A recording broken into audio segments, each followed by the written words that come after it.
पुण्यातील भोरच्या निवंगन गावाजवळ डोंगराला भेगा. गेल्या आठवड्यामध्ये झालेल्या मुसळधार पावसामुळे डोंगर खचला. निवंगन इथली 80 कुटुंब भीतीच्या छायेखाली. मोशी इमारत दुर्घटनेप्रकरणात कंपनी प्रमुख आणि सुरक्षा अधिकाऱ्यावर सदोष मनुष्यवधाचा गुन्हा दाखल. मनपाच्या पर्यावरण विभाग प्रमुखाला मात्र अभय. भोसरी एमआयडीसी पोलीस ठाण्यामध्ये गुन्ह्याची नोंद. एल निनोचा प्रभाव वाढल्यामुळे राज्यावर चिंतेचे ढग. आठवडाभर राज्यामध्ये पावसाचं चिन्ह नाही. 20 जुलैनंतरच मान्सून सक्रिय होण्याची शक्यता. देशामध्ये महागाईनं लक्ष्मण रेषा ओलांडली. किरकोळ महागाईचा दर पोहोचला 4.38%. सर्वसामान्यांच्या खिशावर ताण वाढण्याची शक्यता.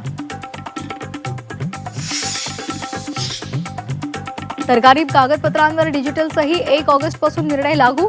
बनवेगिरी टाळण्यासाठी राज्य सरकारचा निर्णय.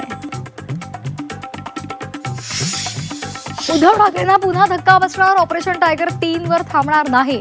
ऑपरेशन सुरूच राहणार. उदय सामंत यांचा मोठा दावा. रायगडच्या पालकमंत्री पदासंदर्भात आज महत्त्वाची बैठक. उपमुख्यमंत्री शिंदे आणि मंत्री भरत गोगावले यांच्यामध्ये चर्चा होणार. येत्या 5 ते 6 दिवसात निर्णय होण्याची शक्यता. जेजुरी नगरीचा निरोप घेऊन माऊलींची पालखी आज वाल्हे गावाकडे निघणार. अवघड रोटी घाट पार करून आज तुकोबांची पालखी गवळ्याची उंडवडी इथे विसावणार. तर सोपान काकांच्या पालखीचा आज निंबूमध्ये मुक्काम. बद्रीनाथ मंदिरातील देणगी गैरव्यवहार प्रकरणात निलंबित कर्मचाऱ्याला बेड्या. सीसीटीव्ही फुटेज आणि प्राथमिक चौकशीच्या आधारे पोलिसांची कारवाई.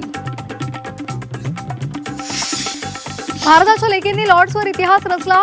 इंग्लंडच्या महिला संघावर 270 धावांनी दणदणीत विजय. क्रांती गौड आणि यास्तिका भाटिया विजयाच्या शिल्पकार.